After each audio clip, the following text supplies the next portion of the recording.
My dear friend, हमारे कैसे हैं आप सब। आई होप आप सब खुश होंगे, मस्त होंगे और आपके लव वंस भी खुश होंगे, मस्त होंगे। माय डियर फ्रेंड, हमारे बुजुर्गों ने यूं ही नहीं कहा है कि एक चुप सौ सुख।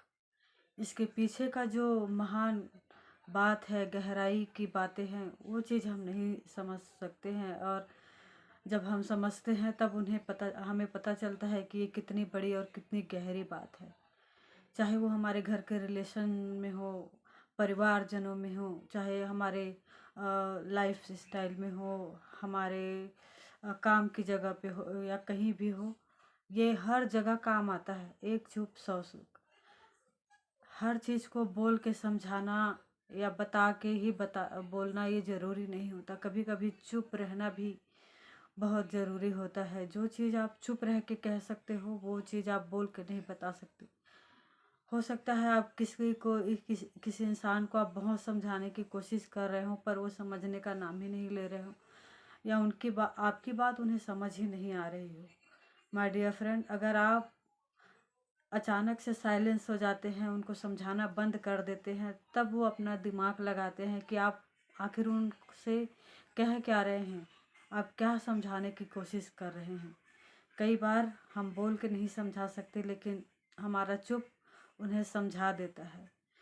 कई कई बार जब पति पत्नी में लड़ाइयाँ होती है, या पति की कोई आदत पत्नी को पसंद नहीं आती, या पत्नी की कोई आदत पति को पसंद नहीं आती, और वो हमें समझाने की कोशिश कर रहे होते हैं कि ये गलत है, आप जो कर रहे हो सही नहीं है, इसका परिणाम आगे चल के बहुत ही खराब आने वाला है, या हमारे रिलेशन के लिए, हमारे परिवार के लिए, हमारे घर गृहस्थी के लिए ठीक नहीं है।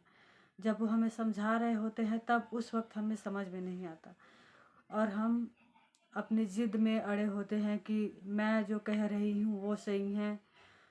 इस प्रकार से जब हम अपनी बात को मनवाने के लिए ज़िद में आ जाते हैं, तब जो हमें समझा रहे होते हैं या हमारा भला चाह रहे होते हैं, चाहे वो कोई भी होते हैं, हमारे माता पिता हो सकते हैं, हमारे पति हो सकते हैं, हमारे भाई बहन हो सकते हैं, जो हमें समझा रहे होते हैं, उस वक्त हमें समझ में नहीं आता। लेकिन जब हम उनकी बातों को नहीं मानते और अपने ज़िद में अपना काम करते हैं, उसके बाद जब हम वही लॉस होता है, चाहे वो इमोशनल लॉस हो, फिज़िकल लॉस हो, या किसी भी प्रकार का लॉस हो, तब हमें समझ आता है कि हाँ, जो हमें समझाया जा रहा था, हमारे परिवार के सदस्य जो समझा रहे थे वो सही था। हमने उनकी बात नहीं मानकर बहुत बड़ी गलती कर दी है।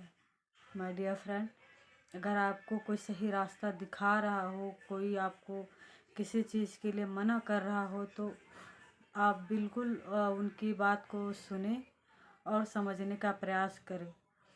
तब जाके आपको समझ में आएगा कि इसमें कितनी सच्चाई है, कितनी गहराई है। मैं ये नहीं कहती कि एकाएक आप किसी की बात मान लो, पहले बात की गहराई में जाओ, सिचुएशन को देखो कि आखिर बात क्या है, क्या समझाने की कोशिश किया जा रहा है, तब जाके आप कोई फैसला ले। अगर नहीं, तो आपको जो इच्छा आप वो कर सकते हो। माय डियर फ्रेंड, हमारे माँ बाप जो हमें समझा रहे होते हैं वो बहुत कीमती होते हैं। आप बहुत खुश नसीब हैं कि आपको कोई आपकी गलती बताने वाला इंसान है, आपको कोई रोक टोक करने वाला इंसान है, आपको समझाने वाला इंसान है। जिनके परिवार नहीं होते, जो अकेले होते हैं, वो उनसे जाके पूछिए कि परिवार का महत्व क्या होता है। जिसका परिवार नहीं होता, जो अकेला होता है, वो परिवार के लिए तरसता है, और जिसके पास परिवार होते हैं, घर के सदस्य होते हैं, उनको हर कदम पे सपोर्ट करने वाले, समझाने वाले होते हैं, उन्हें ये समझ में नहीं आता परिवार की वैल्यू क्या होती है या घर की वैल्यू क्या होती है। माय डियर फ्रेंड, आप जब आपको कुछ समझ में नहीं आए, अगर आप मान लो जाए आपके घर में किसी बात को लेकर बहस हो रही है, आपको समझ में नहीं आ रहा है कि आप क्या बोले, उस वक्त आप चुप हो जाइए। अगर आप थोड़ी देर के लिए चुप हो जाएंगे तो ऑटोमेटिक ही सामने वाला इंसान चुप हो जाएगा। अगर आप किसी को चुप कराना चाहते हो, आप चाहते हो कि आपके घर का झगड़ा शांत हो जाए, जो भी क्लैशेस हो रहे हैं वो शांत हो जाए, तो आप खुद शांत हो जाइए। आपको शांत देखकर ही सामने वाला शांत हो जाएंगे। आप जितना बोलते रहेंगे तब वो शांत नहीं होंगे। अगर आपके घर में किसी बात को लेकर बहस हो रही है तो आप कुछ समय के लिए वहाँ से हट जाइए या अपनी खुद ही वहाँ से चले जाइए। अगर आप चुप हो जाते हैं या आप कुछ कहते नहीं हैं तो ये आपकी कमज़ोरी नहीं है। अक्सर देखा गया है कि जो इंसान ज़्यादा समझदार रहता है, जो बोलता नहीं है या जो हर बात पे प्रतिक्रिया नहीं देता है, उसको लोग कमज़ोर समझते हैं, बेवकूफ़ समझते हैं। लेकिन असल में वही इंसान समझदार होता है जो हर बात पे प्रतिक्रिया नहीं देता, हर बात पे बोलता नहीं है, हर बात पे किसी को समझाता नहीं है। माय डियर फ्रेंड, अगर आप चुप हो जाएंगे तो आपके घर की कितनी सारी प्रॉब्लम समाप्त हो जाएगी। मैं ये नहीं कहती कि आप बिल्कुल भी मत बोलिए। जहाँ सही लगता है, जहाँ बोलने की ज़रूरत है, वहाँ अपना पक्ष रखना भी ज़रूरी होता है। लेकिन हर बात को बोलने का एक सही तरीका होता है, सही समय होता है।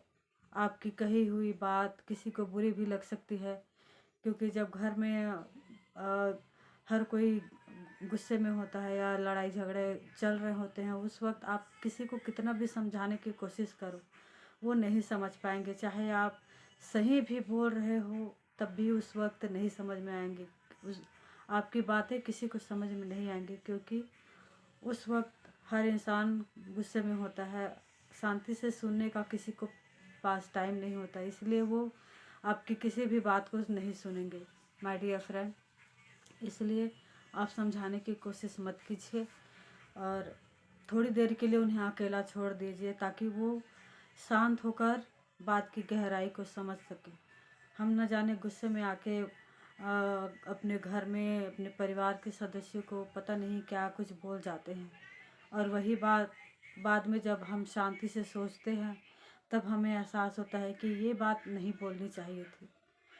माय डियर फ्रेंड, चुप रहना किसी भी प्रकार की कमजोरी नहीं है। स्पिरिचुअलिटी में भी बोला जाता है कि आप जितने शांत रहोगे उतना ही आप ज़्यादा अच्छे से सोच पाएंगे, बात की गहराई को समझ पाएंगे। शांत रहना, चुप रहना कमजोरी नहीं है, ये एक बहुत बड़ी ताकत होती है। अगर आपको कोई 4 बातें सुना रहा है, आप उसको 4 बात सुना देंगे तो इसमें क्या ताकत है। जैसा आप जो सामने वाला कर रहा है आप भी वैसा ही करोगे तो इसमें कोई बड़ी बात नहीं है।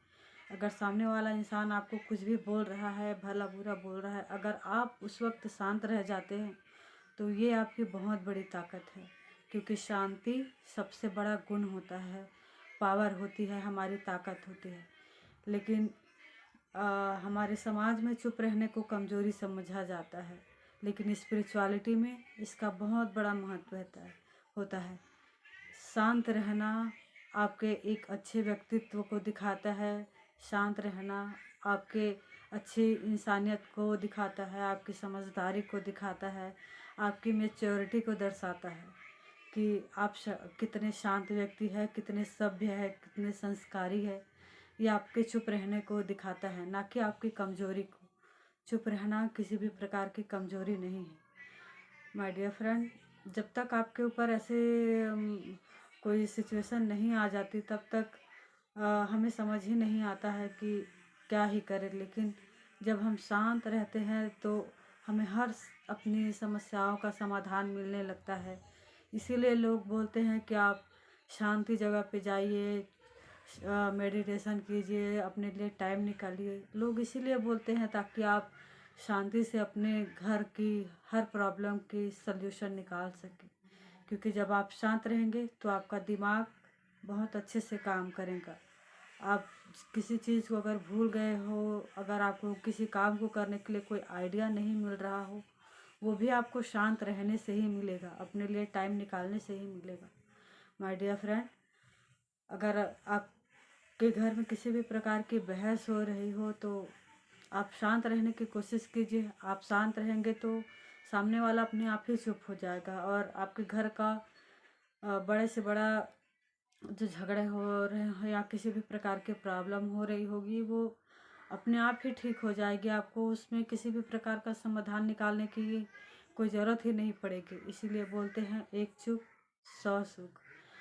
अगर आप और ऐसा भी होता है कि अगर आप शांत है तो कोई इंसान ऐसे भी होते हैं हमारे परिवार में जो हमें जानबूझकर उकसाने की कोशिश करते हैं, हमें चाहते हैं वो कि हम उनसे लड़े, हम उनसे बहस करें, क्योंकि लोगों को किसी किसी को होता है जो उंगली करने में मज़ा आता है। वो चाहते नहीं है कि आप शांत रहो, खुश रहो, और जानबूझ के आपके घर में आपके साथ लड़ने की कोशिश करते हैं, ऐसी ऐसी बातें निकालते हैं कि आप नहीं चाहते हुए भी उनसे उलझ जाएं, उनसे लड़ने लगे और आपके माइंड का पीस, शांति ख़त्म हो जाए, आपके घर की शांति भंग हो जाए। कोई लोग होते हैं जो ज़बरदस्ती सुना रहे होते हैं, न जाने कुछ कुछ बोल रहे होते हैं ताकि आप उन्हें जवाब दें और आप उनसे लड़ पड़ो और आपके घर की शांति भंग हो जाए। तो माय डियर फ्रेंड, यहाँ पे सबसे ज़्यादा ज़रूरी हो जाता है आपका शांत रहना। कोई कुछ भी बोल रहा हो, उन्हें प्रतिक्रिया हर बात पे देना ज़रूरी नहीं है। आप शांत रहेंगे तो सामने वाले को खुद ही अपनी गलती का एहसास हो जाएगा और उसे पता चल जाएगा कि आप उनके साथ लड़ने में, बहस करने में कोई इंटरेस्टेड नहीं है, और वो चुपचाप शांत हो जाएंगे और आपके साथ उलझना बंद कर देंगे। इससे आपके घर की, आपके मन की, आपके गृहस्थी की जो शांति है वो बनी रहेगी और आप अच्छा महसूस करेंगे, अपनी ज़िंदगी को शांति से जी पाएंगे, अपने घर के हर सदस्यों के साथ अच्छे से रहेंगे, खुश रहेंगे। My dear friend, I hope अगर मेरी बात आपको समझ आई हो या अच्छी लगी हो तो प्लीज़ मेरे चैनल को लाइक और सब्सक्राइब ज़रूर करें। Thank you.